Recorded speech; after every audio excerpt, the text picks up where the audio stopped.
गद्दार ज्योति का भागलपुर कनेक्शन सामने आ गया है। 4 बार ज्योति भागलपुर आ चुकी है। सुल्तानगंज भी ज्योति जा चुकी है और भागलपुर स्टेशन का भी वीडियो बनाया था ज्योति ने। अजगैबीनाथ मंदिर का भी ज्योति ने वीडियो बनाया था और जानकारी सामने आने के बाद वहां पर मंदिर में सुरक्षा के निर्देश दिए गए हैं। मंदिर में सीसीटीवी कैमरा लगाने के निर्देश, अधिकारियों ने मंदिर का जायजा लिया है। तो भागलपुर कनेक्शन अब ज्योति का सामने आ चुका है और देखिए ज्योति वही है जिसका कि भारत की रहने वाली ज्योति जिसका कि पाकिस्तान से कनेक्शन सामने आया है। और दरअसल ज्योति से पूछताछ की गई है। एनआईए, एमआई और मिलिट्री इंटेलिजेंस के अलावा देखिए देश की अलग अलग एजेंसी ज्योति से पूछताछ कर चुकी है। यूट्यूबर ज्योति जो कि यूट्यूब पर व्लॉग्स डालती थी, इंस्टाग्राम पर लाखों में फॉलोअर्स हैं और ये यूट्यूबर ज्योति मल्होत्रा जो कि हरियाणा की तरफ रहने वाली है और उसका पाकिस्तान से कनेक्शन सामने आया है। पहलगाम हमले के बाद जिस तरीके से इसने वीडियोस बनाए हैं और ज्यादा जानकारी के लिए न्यूज़ 18 संवाददाता हमारे साथ आशीष रंजन जुड़ रहे हैं। आशीष, देखिए अब ये जो ज्योति मल्होत्रा है अब इसका भागलपुर से भी कनेक्शन जुड़ता हुआ दिखाई दे रहा है, पूरी जानकारी दीजिए। ये मैं बता दूं कि ज्योति जो है 2023 में जो है भागलपुर आई थी और कुल मिलाकर अभी तक 4 बार यहाँ आ चुकी है। हाँ। वहीं अजगैबीनाथ मंदिर गई थी। भागलपुर स्टेशन का वीडियो उसने यूट्यूब पर अपलोड किया था, लेकिन बाद में दोनों जगह का जो है वीडियो उसने डिलीट कर दिया।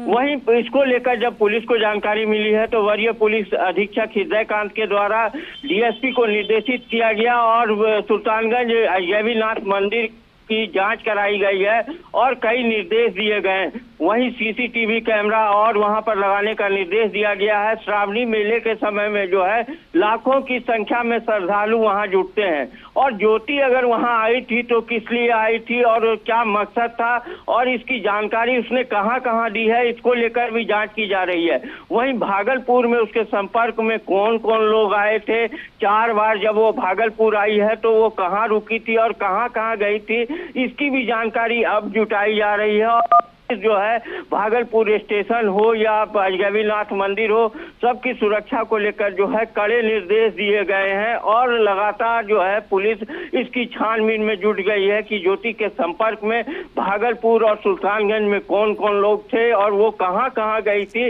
इसकी भी जानकारी जुटाई जा रही है। जी तो आशीष, देखिए अजगैबीनाथ मंदिर का भी वीडियो ज्योति ने बनाया था, क्या उसे डिलीट कर दिया गया और ये जब ये मामला उजागर हुआ क्या उसके बाद डिलीट किया गया है वीडियो को? जी डिलीट वो कर दिया गया है उसके बाद जो है अब जो है पुलिस ये जांच कर रही है कि आखिर वो जो वीडियो बनाया गया था उसे क्यों डिलीट किया गया है और उसके पीछे क्या राज है और कौन कौन लोग इसके संपर्क में थे, वो किस तरह से यहाँ पहुंची थी, इसके पहले और कहाँ वो गई थी। इन सारे बिंदुओं की जांच जो है लगातार जो है वरीय पुलिस अधीक्षक हैं और वरीय अधिकारी जो हैं वो लगातार इसकी मॉनिटरिंग कर रहे हैं और छानबीन की जा रही है और सुरक्षा के भी पुख्ता इंतजाम किए गए हैं कि कहीं से कोई परेशानी सामने न आए और इससे जुड़े तार को जो है खंगालने का काम शुरू कर दिया गया है। तो आशीष, ये जब मामला सामने आया है क्या उसके बाद आपने अधिकारियों से बात की है कि इस मामले को किस तरीके से डील कर रहे हैं, क्योंकि सुरक्षा में देखिए इजाफा किया जा रहा है? जी मेरी बात वरीय पुलिस अधीक्षक से हुई है। उन्होंने कहा कि इस तरह का मामला सामने आने के बाद जांच कराई गई है और कई निर्देश दिए गए हैं। वहीं अन्य बिंदुओं पर भी छानबीन की जा रही है। पुलिस लगातार चौकस है और हर एक बिंदु पर जो है गहराई से जांच की जा रही है जिससे सारी बातें सामने आ सकेंगी। जी ठीक है, बहुत धन्यवाद आपका इन तमाम जानकारियों के लिए आशीष। खबर उत्तर प्रदेश के हरदोई से, जहां पर एक बार फिर अराजक तत्वों ने 2 ट्रेनों को डिरेल करने की साजिश रची। लोको पायलट की सतर्कता से एक बड़ा रेल हादसा होते होते टल गया। अराजक तत्वों ने दलेन नगर उमरताली के बीच 2 ट्रेनों को डिरेल करने की साजिश रची थी। घटना की जानकारी लगते ही मौके पर रेल अधिकारी समेत जीआरपी, आरपीएफ के अधिकारी पहुंचे और कुछ आपको बता दें कि कुछ दिन पहले ही भी हरदोई रेलवे स्टेशन के आउटर पर अराजक तत्वों ने लोहे के बोल्ट को रेलवे ट्रैक पर रख दिया था और उससे पहले भी दिलावर नगर में रेलवे ट्रैक पर लकड़ी का वहां पर एक मोटी लकड़ी जो है वो रख दी गई थी, जिससे कि ट्रेन डिरेल हो सकती थी। लेकिन यहाँ पर देखिए ये जो मामला है ये बड़ा हादसा होते होते टल गया है। सूझबूझ दिखाई है लोको पायलट ने और वहाँ पर दरअसल मौके पर तुरंत जीआरपी और आरपीएफ की जो टीम थी वो पहुंची और मामले की अब जांच पड़ताल की जा रही है।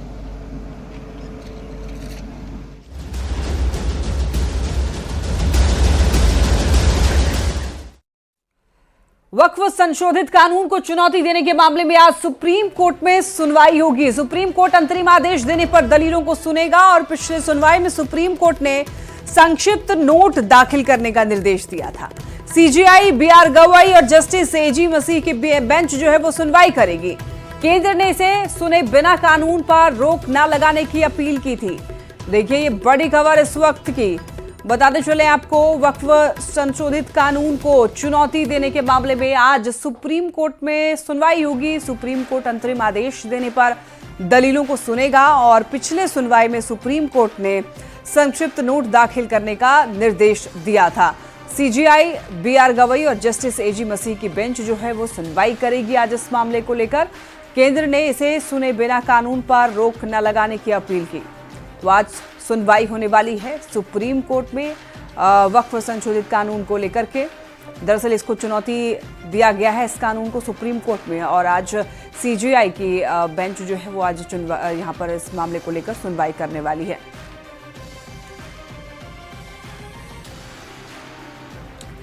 इसकी टोपी उसके सिर, ये कहावत आपने खूब सुनी होगी और ऐसा ही कुछ हुआ है किशनगंज से कांग्रेस सांसद मोहम्मद जावेद के साथ। विधानसभा चुनाव की तैयारियों को लेकर मोहम्मद जावेद बेतिया के केदार आश्रम पहुंचे थे, जहां पर समर्थकों और नेताओं ने उनका स्वागत किया।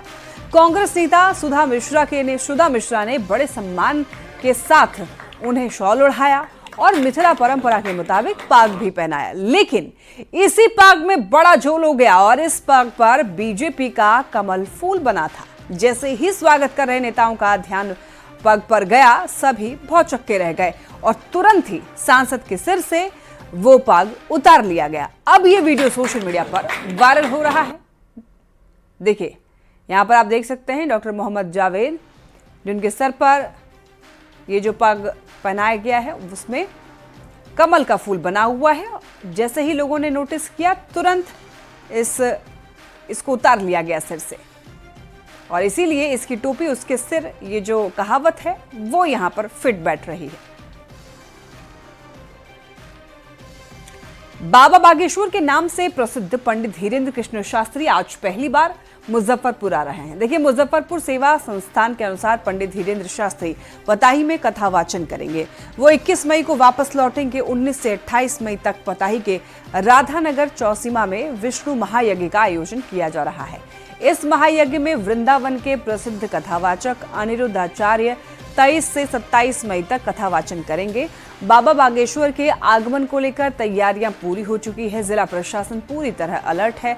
एसएसपी खुद तैयारियों की मॉनिटरिंग कर रहे हैं।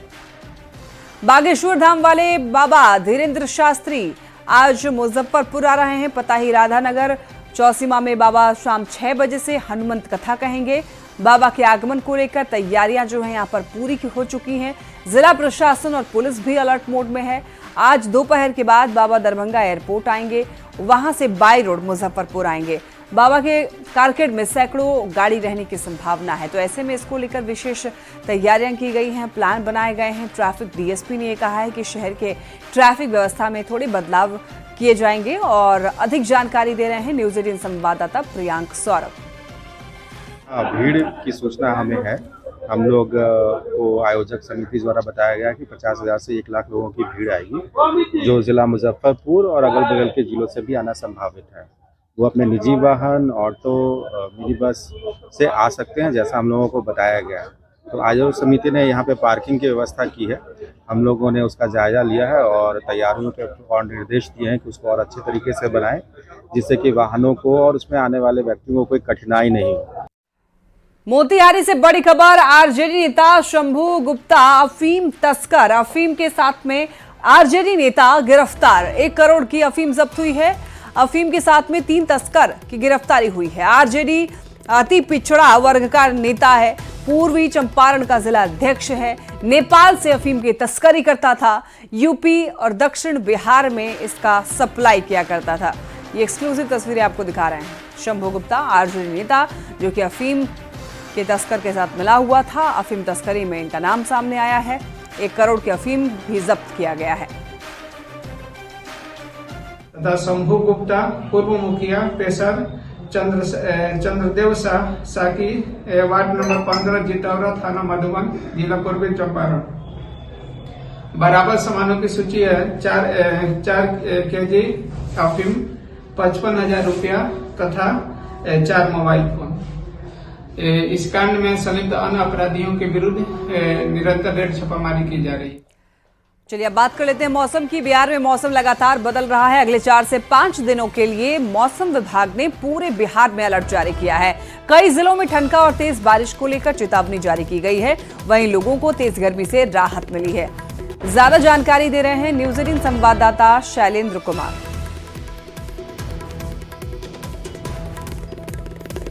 मौसम लगातार बदल रहा है। तापमान 41 डिग्री तक पहुंच गया था, लेकिन कल से पूरे बिहार के अलग अलग जिलों में तापमान में गिरावट दर्ज की गई है और मौसम विभाग ने भी कहीं न कहीं अलर्ट जारी किया है और कहा है कि अगले 2 से 4 दिनों तक बारिश और वज्रपात की संभावना है। कई जिलों में इसको लेकर के अलर्ट जारी किया गया है। भारी बारिश और वज्रपात की बात कही गई है। हालांकि तापमान लगातार जिस तरीके से बढ़ रहा था, कहीं न कहीं लोगों को राहत तापमान से जरूर मिली है, लेकिन दूसरी ओर वज्रपात और बारिश की चेतावनी कहीं न कहीं एक बड़ी समस्या लोगों के लिए है, क्योंकि बिहार के कई जिलों में बांका, जमुई, लखीसराय, बक्सर, जहानाबाद, नवादा या फिर सीमांचल का इलाका, इन इलाकों को लेकर के मौसम विभाग ने विशेष अलर्ट जारी किया है और खास तौर पर अगले 2 से 4 दिनों तक इसी तरीके के मौसम रहने की संभावना है। हम पटना की तस्वीर दिखा रहे हैं। पटना में भी कल से लोगों को गर्मी से राहत जरूर मिली है, लेकिन मौसम जो है वो बदला बदला नजर आ रहा है। बारिश की भी संभावना जताई जा रही है। तो कुल मिला के कहा जा सकता है कि अगले 2-4 दिनों तक लोगों को गर्मी से राहत जरूर मिलेगी, लेकिन कहीं न कहीं वज्रपात, आंधी और बारिश को लेकर के लोगों को अलर्ट भी रहना पड़ेगा। कैमरा पर्सन सुबोध के साथ शैलेंद्र, न्यूज 18 पटना। तो ये तो हुई बिहार की बात। अब बात कर लेते हैं झारखंड के बदलते हुए मौसम की। झारखंड में पिछले 2 दिनों से मौसम खराब है और पूर्वानुमान के अनुसार अगले 2 दिन ऐसा ही रहने की आशंका जताई जा रही है। मौसम विभाग ने पहले ही चेतावनी दे दी है कि इस दौरान तेज बारिश, आंधी और ठनका गिर सकता है। मौसम विभाग ने राज्य के संथाल परगना के जिले में 23 मई तक भारी बारिश का भी अलर्ट जारी किया है। 23 मई तक के लिए अलर्ट। संथाल परगना में बारिश का येलो अलर्ट जारी किया गया है। झारखंड में मौसम की स्थिति अभी खराब है। 2 दिन तक मौसम यूं ही खराब रह सकता है। झारखंड में बदले हुए मौसम ने आम जनजीवन प्रभावित कर दिया है। पिछले 2 से 3 दिनों से वज्रपात और उसके साथ साथ आंधी की वजह से आम जनजीवन प्रभावित हुआ है। कल अगर हम बात करें तो वज्रपात की वजह से झारखंड भर में 6 लोगों की मौत हुई है।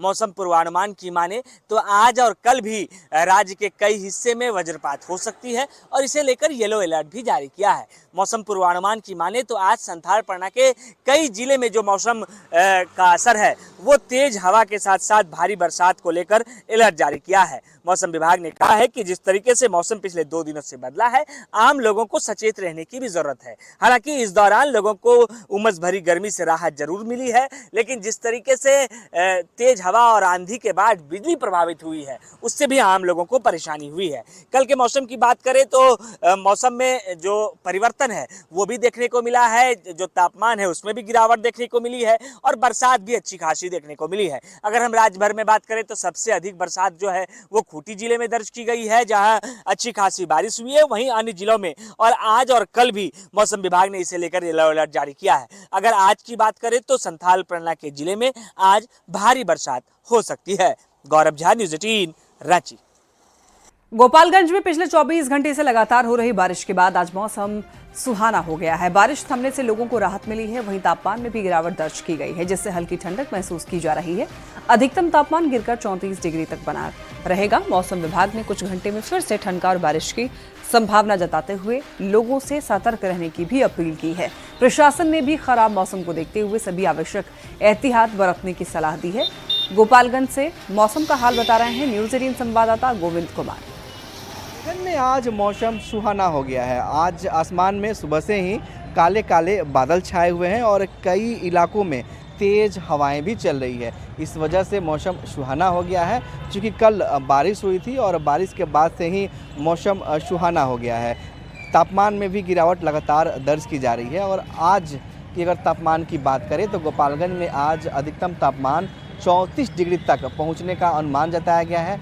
वहीं न्यूनतम तापमान 26 डिग्री तक मापा गया है। ऐसे में बारिश होने के बाद सुबह से ही मौसम सुहाना हो गया है और कई इलाकों में तेज़ हवाएं भी चल रही है। हालांकि आज बारिश नहीं हो रही है, लेकिन जिस तरह से मौसम बना हुआ है और आसमान में काले बादल छाए हुए हैं, उससे लोगों को उमस भरी गर्मी से राहत जरूर मिल गई है। ऐसे में बारिश और वज्रपात को लेकर मौसम विभाग का आज भी अलर्ट जारी है। गोविंद कुमार, न्यूज़ 18, गोपालगंज। भीषण गर्मी का असर अब सेहत पर भी पड़ने लगा है। खास करके इस गर्मी से सबसे ज्यादा बुजुर्ग और बच्चे प्रभावित हो रहे हैं। अस्पताल में ऐसे मरीजों की संख्या में काफी ज्यादा इजाफा हुआ है। अस्पताल के इमरजेंसी वार्ड में वैसे तो हर तरह के लोग इससे प्रभावित होकर आ रहे हैं, लेकिन सबसे ज्यादा बुजुर्गों को परेशानी हो रही है। सांस लेने में उन्हें तकलीफ हो रही है और वहां पर डॉक्टर जो हैं वो लोगों का इलाज कर रहे हैं, लेकिन ऐसे मामले बढ़ते जा रहे हैं।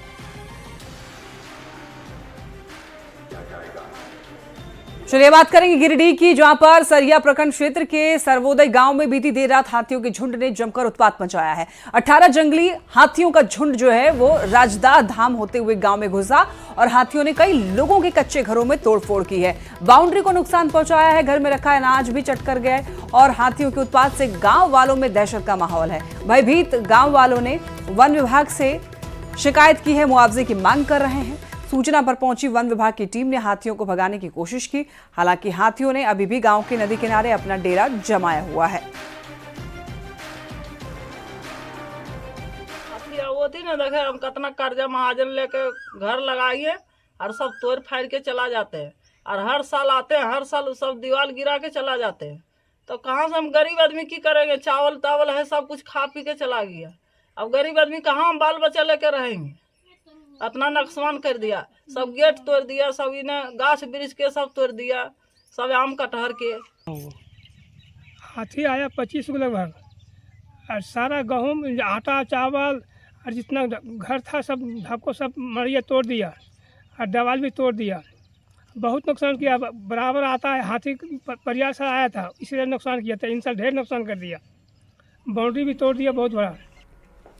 सऊदी अरब के यानुब में सेंडन इंटरनेशनल कंपनी में फंसे बिहार, यूपी और बंगाल के सैकड़ों श्रमिकों की मदद के लिए गोपालगंज सांसद डॉक्टर आलोक कुमार सुमन ने विदेश मंत्रालय को रिपोर्ट भेजी है। सांसद ने वीडियो कॉल पर श्रमिकों से बात करके हाल जाना है और वतन वापसी का भरोसा भी दिलाया है। गोपालगंज के दहीभाता, बंगरा, वृंदावन गांव के 4 श्रमिकों के परिवारों से आवेदन लेकर कार्रवाई शुरू की गई है। सांसद ने कहा कि सरकार प्रवासी श्रमिकों की सुरक्षा के लिए तत्पर है और जरूरत पड़ी तो वो खुद विदेश मंत्रालय जाकर मामला उठाएंगे। साथ साथ और भी बगल के कई जिलों के लोग वहाँ फंसे हुए हैं। कंपनी में उन लोगों को परेशानी हो रही है और उन लोगों ने मदद की गुहार लगाई है। वीडियो कॉल से मैंने उन लोगों से बात भी की है, उन्होंने अपनी बात बताई और मैंने उनको कहा कि जो डॉक्यूमेंट की ज़रूरत है मैं उनको उनके द्वारा उनके अभिभावकगणों को खबर कर दी है कि इतने सारे डॉक्यूमेंट लेके आवेदन के साथ हमें तुरंत दें, ताकि मैं दिल्ली जा रहा हूँ, वहाँ विदेश मंत्रालय में मैं डायरेक्ट पहल करूँगा। वैसे विदेश मंत्रालय में मैंने बात भी की है। आज से बिहार यात्रा पर प्रशांत किशोर, बिहार बदलाव यात्रा पर पीके बड़ी खबर इस वक्त की। देखिए, बिहार यात्रा करने वाले हैं प्रशांत किशोर और बिहार बदलाव यात्रा पर प्रशांत किशोर निकल गए हैं। सिताब दियारा से यात्रा की शुरुआत की है। 120 दिन में 243 विधानसभा का दौरा करने वाले हैं प्रशांत किशोर। जनता से सीधे संवाद करेंगे, हर दिन 2 जनसभा को संबोधित करने वाले हैं। तो ये उनका टारगेट है कि 120 दिन में 243 विधानसभा का दौरा कर लेंगे। तो बिहार यात्रा पर प्रशांत किशोर निकल चुके हैं। यानी कि आप देख सकते हैं विधानसभा चुनाव को लेकर पुरजोर कोशिश में लगे हुए हैं प्रशांत किशोर और हर दिन 2 जनसभा को संबोधित करने वाले हैं। तो आपको बताते चलें कि प्रशांत किशोर काफी ज्यादा एक्टिव मोड में दिख रहे हैं, लगातार अपना कुनबा भी बढ़ा रहे हैं। दूसरी तरफ वो अब बिहार बदलाव यात्रा पर निकल पड़े हैं। सिताब दियारा से यात्रा की शुरुआत कर दी है। न्यूज 18 की खबर पर मुहर लग गई है। टीआरई 1 और 2 की महिला शिक्षिका का ट्रांसफर हुआ। देखिए, दूरी के आधार पर 11,500 शिक्षिकाओं का ट्रांसफर किया गया है। फिलहाल सभी को जिला आवंटित किया गया। ई शिक्षा कोष पर अपने नाम और कौन सा जिला उनको आवंटित किया गया है वो देख सकते हैं और जल्द ही स्कूल आवंटन की भी उनको सूचना मिल जाएगी। ज्यादा जानकारी के लिए न्यूज 18 संवाददाता रजनीश हमारे साथ जुड़ रहे हैं। रजनीश, महिला शिक्षिकाओं को ट्रांसफर उनका कर दिया गया है, लेकिन वो कब तक देख पाएंगी कि उनको कब कौन सा स्कूल जो है वो मिला है? देखिए, सॉफ्टवेयर के जरिए ऑनलाइन ट्रांसफर किए जा रहे हैं और लंबे समय से प्रक्रिया चल रही थी और 1,90,000 जो आवेदन आए थे उसमें से बारी बारी से फेज वाइज ट्रांसफर हो रहा है और इसमें दूरी के आधार पर कुल 11,801 महिला टीचर्स जो हैं उनका ट्रांसफर किया गया है। रात के 12 बजे तक लगातार ट्रांसफर प्रक्रिया चल रही थी और ACS विद्यालय ने मॉनिटरिंग की है कि इसमें अब कहीं कोई गड़बड़ी ना हो, इसको लेकर खुद वो लगातार नजर बनाए हुए थे। रात में मिडनाइट से ही जो टीचर्स हैं वो अपना ट्रांसफर ई शिक्षा कोष के जरिए जो है लगातार चेक कर रहे हैं। हालांकि कई ऐसे टीचर हैं जो लगातार परेशान भी है जिनका ट्रांसफर नहीं हुआ है, क्योंकि दूरी के आधार पर ट्रांसफर हुआ है और 11,801 ही ट्रांसफर हुआ है। तो उनके लिए बड़ी खबर है कि अगली सूची भी जल्द आएगी, यानी जो बची हुई महिला टीचर है डिस्टेंस के आधार पर उनकी भी सूची आएगी और उसके साथ साथ जो पुरुष टीचर है उनका भी ट्रांसफर किया जाएगा। जो सेम जिला वाले हैं उनका भी ट्रांसफर होगा। इसको लेकर भी विशेष तैयारी चल रही है और आज जो है अब तक जिनका ट्रांसफर हो चुका था कल से पहले उनके लिए स्कूल आवंटन की तैयारी है। आज किसी भी वक्त शिक्षा विभाग आज वैसे टीचर्स के लिए भी आज सूची यानी जो ट्रांसफर की जो लिस्ट है वो जारी कर सकता है। जी ठीक है, बहुत धन्यवाद आपका इन तमाम जानकारियों के लिए रजनीश। चलिए इसी